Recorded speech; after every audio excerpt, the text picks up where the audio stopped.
Ar žinote, kas pirmiausia jį ateina į galvą musiai, kai jis susiduria su važiuojančio automobilio buferiu? Visiškai teisingai. Į galvą musiai ateina jos pačios užpakalis. Kad ir kaip būtų gaila, žmogaus ir mašinos kaktomuša dažniausiai baigėsi identiškai. Labai ilgai sukau galvą, kodėl yra taip, kaip yra. Galų gale padariau dvi išvadas. Pirma, arba inžinieriai konstruoja mašinas iš pernelyg kietų medžiagų. Antra, žmonės, jaučiantys sunkiai paaiškinamą poreikį grumti su automobiliais, tiesiog per mažai treniruojasi.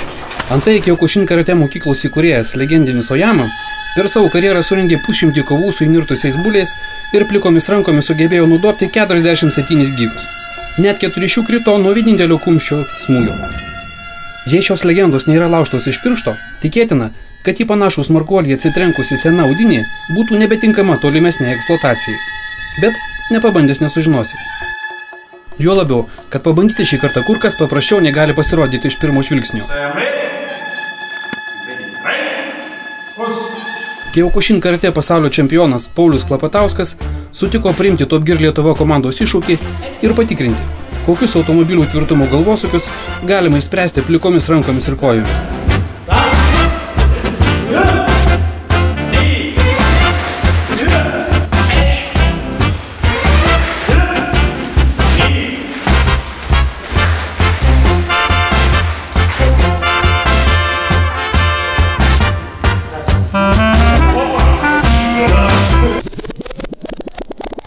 Po trumpo apšilimo ir susikaupimo ritualo išbandėme prancūzišką plastiką. Tiesų smūgis koja buvo toks aštrus, kad pamatyti, kaip viskas iš tiesų, buvo įmanoma tik sulėtintai žiūrint filmuotą ištrauką.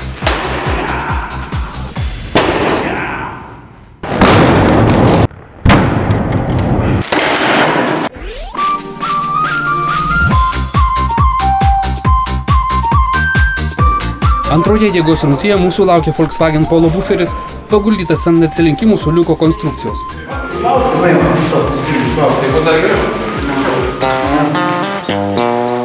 Smūgis alkūnė iš viršaus. Abejonių, ko viskas baigsis, buvo kur kas mažiau, nors pats buferis atrodė pastebimai tvirtesnis.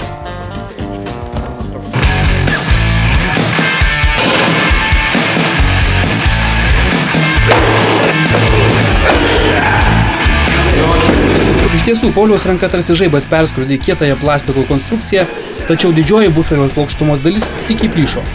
Tikėtina, kad tai lėmė gumos kiekis detalėje sudėtyje. Kiek ilgiau pabuvojo šilumoje, jis tapo elastingas kaip stringų juostelė.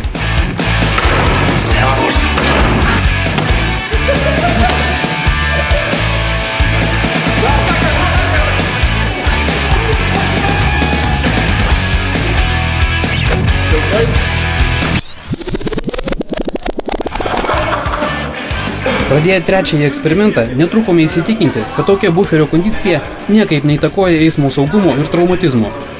Įsibėgėjęs per visą salę Usaino Bolto greičiu, rėžiausi į Hyundai buferį. Įsibėgėjus dar aštriau, buferis apsėjo aplink liemenį, bet taip ir nepasidavė. Pabandžius dar keletą kartų, apniko nuojauta, kad tai bėgioti reikės iki pensijos. Juo labiau, kad nepaisant visų apsaugos priemonių, šonus maudė taip, tarsi juos visą dieną būtų spardę Pauliaus Klapatausko mokiniai. Rezultatas – vos keleto centimetrų plyšys mašinos apatinėje lūpoje. Išvada – paprasta kaip 3 kapeikos. Net jei esate Kyokushin karate wunderkindas, geriau po automobilio ratais nelyskite. Rimtai?